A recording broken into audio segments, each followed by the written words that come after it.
గతేడాది big boss season 9 నుంచి రాము రాథోడ్ మధ్యలోనే వెళ్లిపోయారు. అతడిని ప్రేక్షకులు ఎలిమినేట్ చేయకపోయినా తానే స్వచ్ఛందంగా బయటికి వెళ్లిపోతానని అడిగారు. అలా ఎందుకు వెళ్లిపోయారో కూడా ఎంతో మందికి అర్థం కాలేదు. ఫోక్ సింగర్ గా రాము రాథోడ్ ఎంత పెద్ద పేరు తెచ్చుకున్నారో అందరికీ తెలిసిందే. రాను బొంబాయికి రాను పాటతో సెన్సేషన్ క్రియేట్ చేశారు. బిగ్ బాస్ సీజన్ 9 లో దాదాపు 60 రోజుల పాటు హౌస్ లో ఉన్నారు.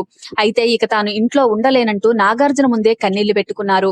దీంతో రాముని ఇంటికి పంపించేశారు బిగ్ బాస్ టీం. అయితే బిగ్ బాస్ ని విడిచి వెళ్లొద్దని నాగార్జునతో పాటు అందరూ రాముకి నచ్చచెప్పడానికి ప్రయత్నించారు. కానీ అతడు వెళ్లేందుకే ఇష్టపడ్డారు.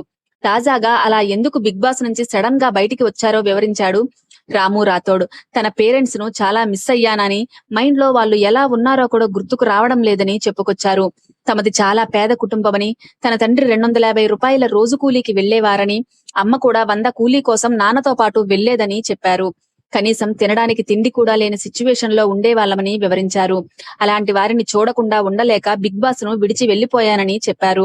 తన తండ్రి తనను చూసి "నువ్వు మా పాలిట దేవుడివిరా" అన్నారని చెప్పారు రాము రాథోడ్.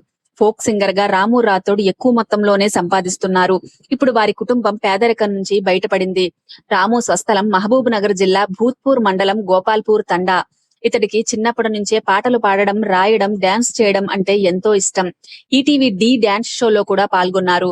యూట్యూబ్ ఛానల్ ప్రారంభించి పాటలు రాస్తూ, పాడుతూ మంచి ఫోక్ సింగర్ గా పేరు తెచ్చుకున్నారు.